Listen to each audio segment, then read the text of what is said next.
2 Chronicles chapter 9.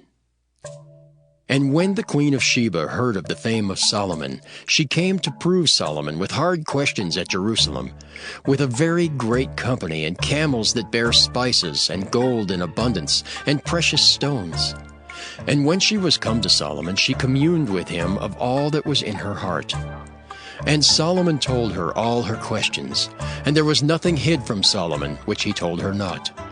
And when the queen of Sheba had seen the wisdom of Solomon, and the house that he had built, and the meat of his table, and the sitting of his servants, and the attendance of his ministers and their apparel, his cupbearers also and their apparel, and his ascent by which he went up into the house of the Lord, there was no more spirit in her. And she said to the king, It was a true report which I heard in mine own land of thine acts and of thy wisdom. Howbeit I believed not their words until I came, and mine eyes had seen it. And behold, the one half of the greatness of thy wisdom was not told me, for thou exceedest the fame that I heard. Happy are thy men, and happy are these thy servants, which stand continually before thee and hear thy wisdom. Blessed be the Lord thy God, which delighted in thee to set thee on his throne, to be king for the Lord thy God, because thy God loved Israel to establish them forever. Therefore made he thee king over them, to do judgment and justice. And she gave the king 120 talents of gold, and of spices great abundance, and precious stones. Neither was there any such spice as the queen of Sheba gave King Solomon. And the servants also of Huram, and the servants of Solomon, which brought gold from Ophir, brought algum trees and precious stones. And the king made of the algum trees terraces to the house of the Lord, and to the king's palace, and harps and psalteries for singers. And there were none such seen before in the land of Judah. And King Solomon gave to the queen of Sheba all her desire, whatsoever she asked, beside that which she had brought unto the king. So she turned and went away to her own land, she and her servants. Now the weight of gold that came to Solomon in 1 year was 666 talents of gold, beside that which chapmen and merchants brought. And all the kings of Arabia and governors of the country brought gold and silver to Solomon. And King Solomon made 200 targets of beaten gold. 600 shekels of beaten gold went to one target. And 300 shields made he of beaten gold. 300 shekels of gold went to one shield. And the king put them in the house of the forest of Lebanon.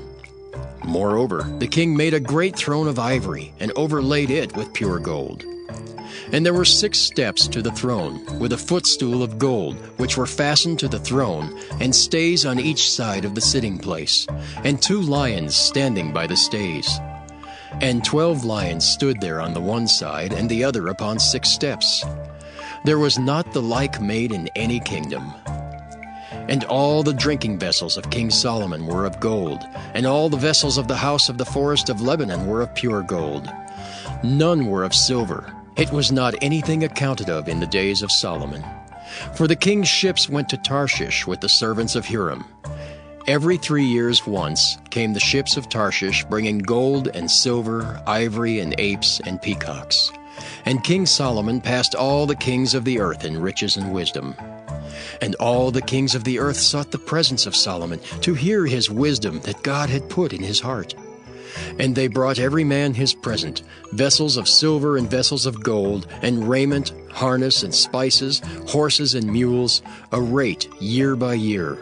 And Solomon had 4,000 stalls for horses and chariots, and 12,000 horsemen, whom he bestowed in the chariot cities, and with the king at Jerusalem.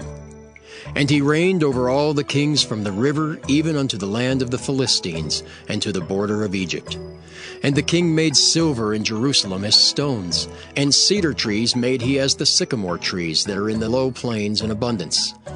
And they brought unto Solomon horses out of Egypt, and out of all lands. Now the rest of the acts of Solomon, first and last, are they not written in the book of Nathan the prophet, and in the prophecy of Ahijah the Shilonite, and in the visions of Iddo the seer against Jeroboam the son of Nebat? And Solomon reigned in Jerusalem over all Israel 40 years. And Solomon slept with his fathers, and he was buried in the city of David his father.